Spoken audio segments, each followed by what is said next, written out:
Урматтуу менин каналымдын көрүүчүлөрү, бүгүн биз Абылкасым байкебиздин фермасына келдик. Бул фермада Абылкасым байке букаларды семиртет. Бүгүнкү берүүдө биз мал баккандын сырларын көрсөтөбүз. Кандай багыш керек, кандай шартта багыш керек, кантип семиртебиз, эмнени кылганга болбойт. Ошолордун баарын азыр айтып беребиз. Бүгүн байкебиз келбей калды, жумуштары менен келе албай калды. Анын ордуна бул жерде мал баккан байкелер бар экен. Мына ошолор азыр айтып берет.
Таныштырып койсоңуз, атыңыз ким болот? Мен атым Кошназар. Жакшы экен. Менин атым Урмат. Айтсаңыз, бул жерде канча убакыттан бери иштейсиз? Уже 2-нчи жыл болуп атат. Ушул жерде мал багасыз? Мал багып иштейм. Жакшы экен. Мына азыр келип көрдүм. Бул 2 блок экен, ушундай сарайдан, Сарай 3 блок. 3 блок даже. Азыр биз биринчи блогунда турабыз. Биринчи блокто канча мал бар азыр, могул жерде бар? Азыр бул жерде 180 бука бар да. 180 бука бар. Экинчи блокточу? Негизи 200 букага эме болгон, арасына баягы өшүп калгандарын чыгарып, калганында 180 бар да. Жакшы. Экинчи блокто канча бука бар? Ал жакта 150ге жетпейде 142-143. Үчүнчү блокточу? Үчүнчү блокто азыр 30 айлага 26. Жакшы экен. Азыр ошолорду кыдырып тартабыз азыр. Ошондо жалпы санынан бир 400 букадай чыгып ататпы? Азыр данный время. Данный время 400 бука бар да. Жакшы экен. Күндө 2 мал кырын тазалайбыз. Эртең менен кечинде. Обедте суу коюп акырын тазалап ямага түшүрүп коебуз, кечиндеси чыгарып коебуз.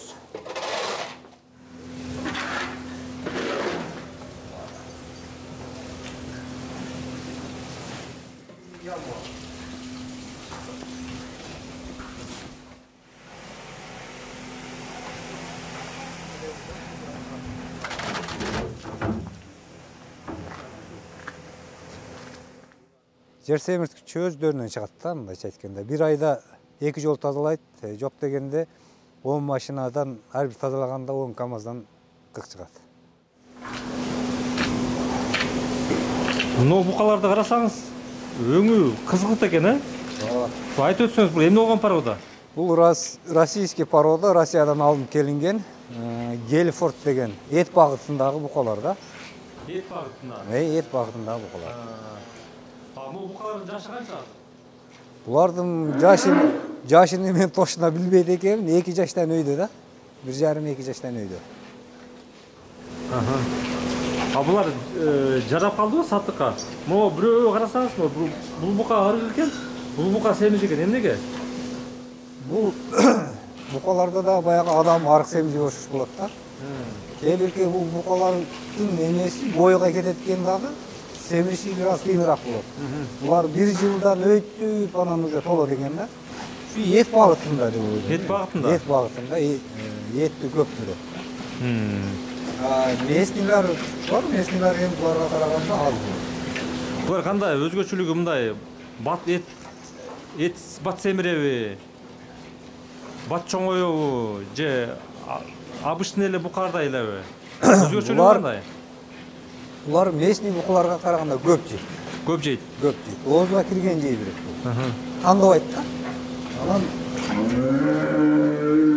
чоңойгону деле бат чоңоет. Ora mı? Bu qanday oldu? Бул местный. Местный bu? Местный. Ha, Булар bunu ne ökür atat bu? жат адамды билет да.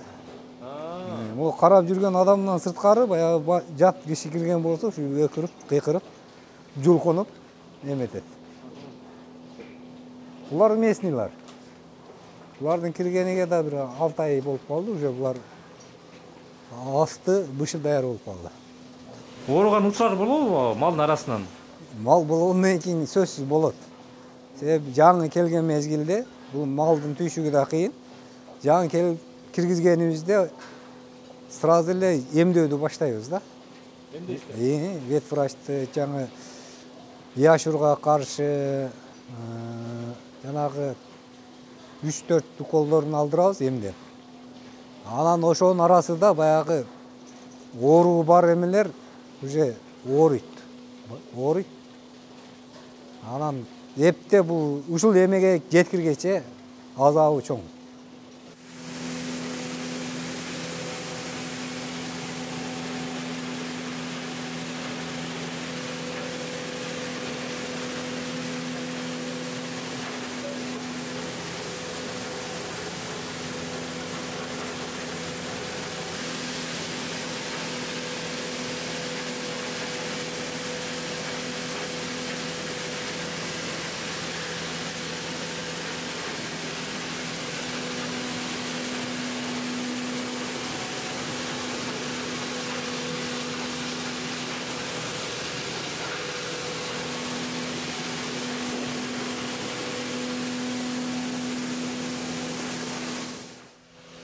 Бул жүгөрүүдөн тартылган жем.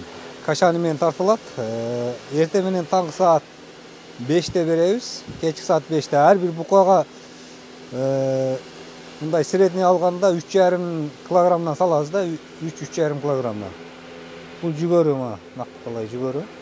Кашаны менен тартылган. Эрте менен саат таңында 5-те бересиңерби? Эрте менен таңкы саат 5-те, анан кечки саат 5-те. Если 7-8ге жылдырган болсо, кечкиси түнкүгө калып кетебиз да, 8 эмеге. Ошого таң атпай эметебиз, зато арада бир 4 саат, 5 саат эс алып калабыз да бизче. Ошо ар бир убакытта эрте менен чыкканда ушул эмеде азыр жалпы сарайда 3 киши иштейбиз. 3 киши иштейбиз, үчөөбүз эрте менен 2,5-3 саат иштейбиз, кечинде 2,5-3 саат иштейбиз. Обедте баягы сууда где-то бир 2 саат, 2,5 саат суу сугарылып калат да ортодочу. Эрте менен күндүз саат 10-11лерде баштайбыз сугарып. Бул суудун негизги түбү качалка кактырып, ошол качалкадан баягы глубинный мотор салынып, ошо глубинный мотордун негизинде бул жака суу чыгат. Ошентип эле кран ачып отурбайсыз. Бул крайникти ачып коебуз, бул жактан букалар өздөрү ичет. Аягынан барып суу чыгып кетет. Бул суу толгончо калтырып калсаңар жагандай. Жок, суу толбойт. Бул аккан боюнча барып, могу кармашканын аягына чыгып кетет да, аягында эмеси бар, турбасы бар, ошол турба аркылуу силивке кетет. Могул жерден чыккан суу азыр кышындасы жылуу болот. Баягы өзүң деле ичип көрсөң, баягы чырыктырбайт да.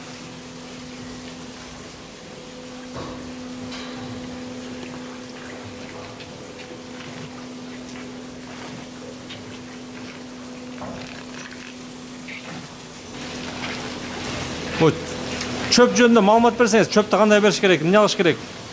Çöp боюнча болгондо эрте менен жемини салып, жемин жеп бүткөндөн кийин анан чөп салабыз. Ол бир эмеде линияда 50 бука, 50 букага 4төн түк салабыз. 50 букага 4 түк чөп жетет. Кечиндеси баягыдай эми букалардын дагы настроениясына карап, жемди жакшы жеп эмегөн болсо, могу беде чөптөн эле салабыз. Анан жанагы жем жебей калган мезгилде анан монтип саманды аралаштырабыз. Негизи бир убак саман, бир мезгилде, бир убагыда кечиндеси саман салынат. Саман жейт экен го. Могу азыр букалар бышып калганына байланыштуу беде чөптү көбүрөөк салабыз да. Анча мынча эле могу саман салабыз.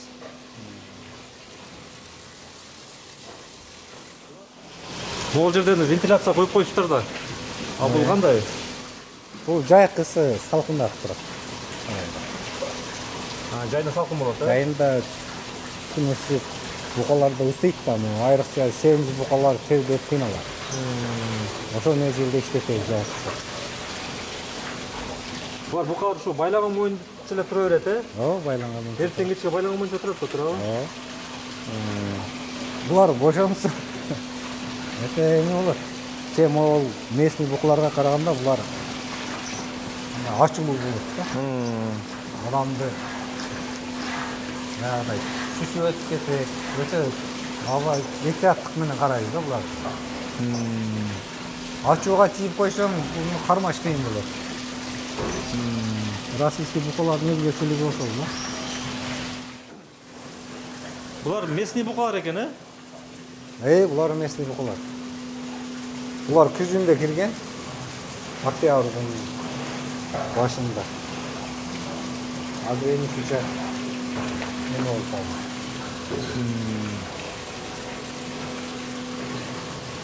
Бул местныйлар моолорго караганда аз жейт. Аз жейт? А могул жерде уй бар экен, э? Ол. Уйду да кошуп койдуңарбы? Ооба.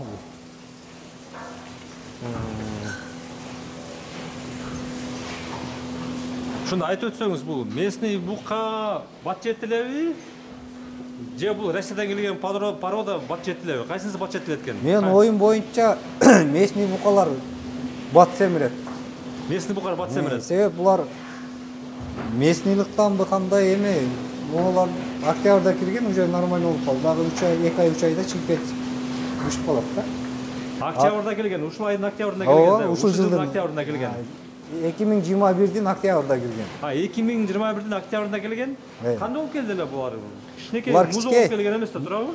Музоодон эле чоңураак болуп келген. Могу келгенде могул кармошкага секирип чыгып кетчү устулар. Кичке. Ну, октябрда келген, э? Ооба. Колуңузду көрсөтсөңүз, кандай болуп келди эле? Болжолдуу түрдө. Болжолдуу түрдө эми ушундай эмеде келген. Болуп келген, э? Кичке эди. Ошондо канча айда жетип калып атат? Октябрь, ноябрь, декабрь, январь, февраль. 4 ай болду да. 4 айда мынакей ушундай болот экен, э? 3,5-4 айда ушунча болду. Бул дагы семире эле экен, э? Дагы семиртиш керек муну дагы. Ооба, бул азыр быша элек, бул дагы 3 ай турат буюрса. 2,5-3 ай турат да. А бул дагы местный, бул швед порода дагы. Бул экөө. Экөө ошо бышып калыптыр мына экөө, э? Жок, быша элек булар деле жакшы. Бул элек. Муну дагы канча кармаш керек? Булар деле бир 2 ай 3 ай турат эми. Бул баягы бука делеги деле эмеге здоровьясына карайт да. Канча бою эме болгонуга жараша ошончо толуш керек болот экен. Ол толтуруш үчүн көп эле убакытты талап кылат экен да. Моундай кичине букалар болсо, булар бат эле толуп алат экен. О, российский буканы айтсаңыз, бул качан келди эле булар? Булар 2021 мартта келген. 2020-жылы мартта келген. 2021-жылдын март айынын аяктарында келген олар. Кичинекей болуп музоодон өйдө, э? Торпок болуп келген да булар, э? Мындай алганда могул ушунун здоровьясына дагы букалар келди. Ушудан кичирээк болуп келди, ушундай болуп келди. Ушундай букалар келген да. Эми ушундай көлөмдө келген, э? Ушундай көлөмдө келген. 2020-жылы мартта. Ооба, 21-жылы мартта. 21-жылы мартта. Азыр болсо мынакей 1 жылга жетпейт, э? 1 жылга жетпейт. Ушундай көлөмдө чоңоюп семирген экен да. Булар жайындасы корумду азыраак жеди. Себеби баягы жайындасы көп ысыкта семирбейт да. Ошого байланыштуу жайкысы жемди аз бергенбиз да. Ошого байланыштуу азыр кол өйдүк. Эми аз калды эми. Bir ayın tegerегинде булар бышып чыгып кетишти. Мына могу бука бышып калыптыр, э? Мынакей, э? Бышка могул катардагылар көп эле бышып калган. Мына.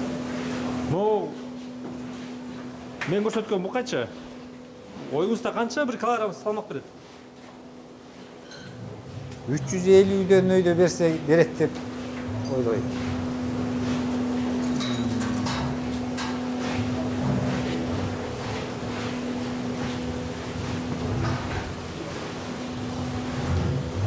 Олар бышып калган.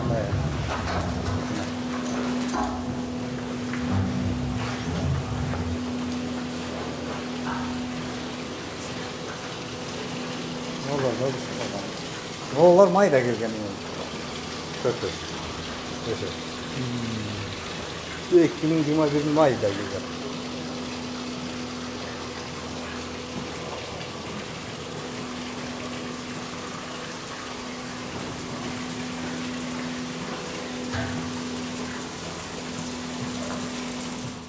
Бул жакта дагы бир блок бар. Бул экинчи блок экен, Экинчи блок. Бул жакта 150 жетпейт, 140 баш бука бар. Булар российский породалар майда келген. Майдын аягында келген. Майдын аягында келген, 2021-жылы. 2021-жылдын майдын аягында 22-си ошондой келип кирген да. Булар өтө кичине музоо болгон. Кичке музоолор болчу. Баягы байлаганда мынтип эле кармак алып сүйлөп алып келип эле байлап турмакпыз. Ошол майдан бери ушу чачети.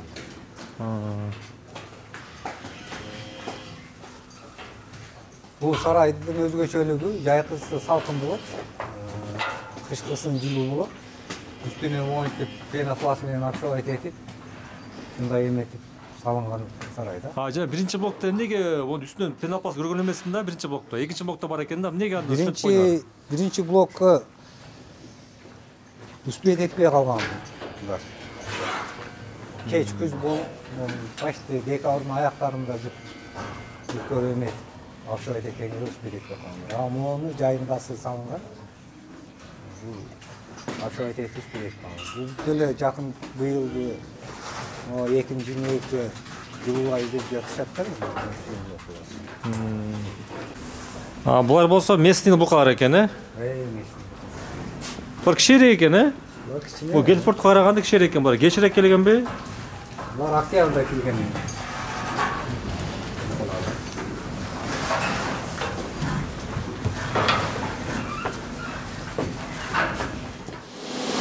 Üçüncü blok.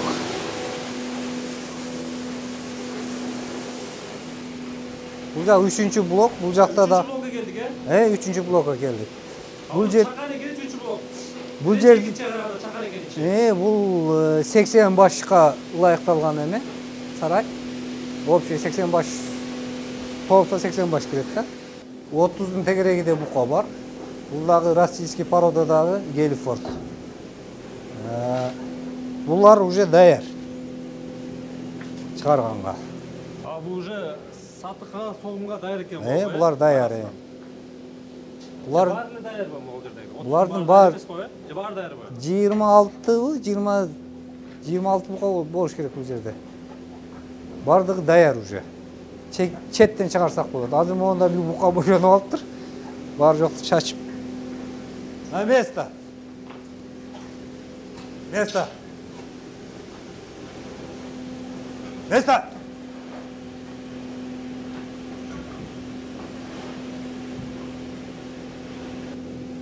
Tuzçu, могул жерде туз көргөм да.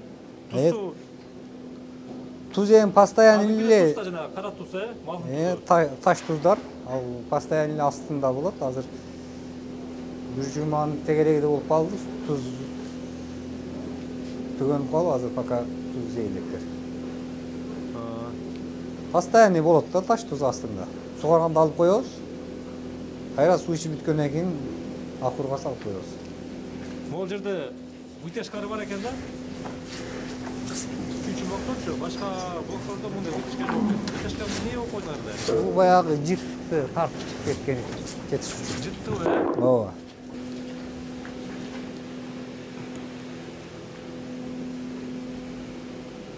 Буларга деле вентиляциялар коюлган. Жайкысы салкын болот. Кышкысы жылуу болот. Бул светтичи кечинде өчүрүп койсоңор да светти, же күйүп турабы постоянно? Жок, бул өзүбүз сарайга кирген мезгилде жандырып жумушубуз бүткөндөн кийин өчүрүп чыгып кетебиз. Постоянно жаңы кылып.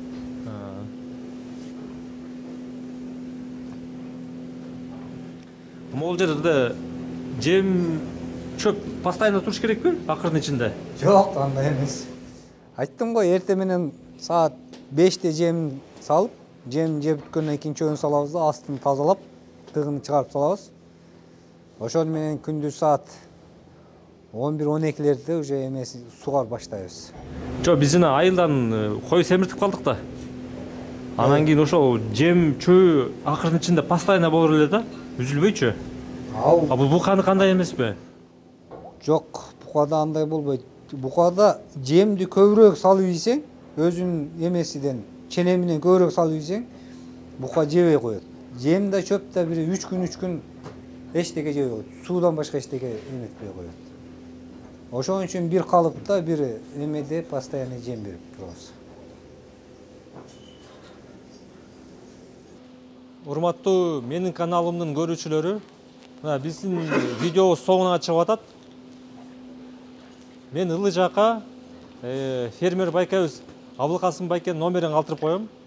Ошол жактан бул букалар сатылат экен.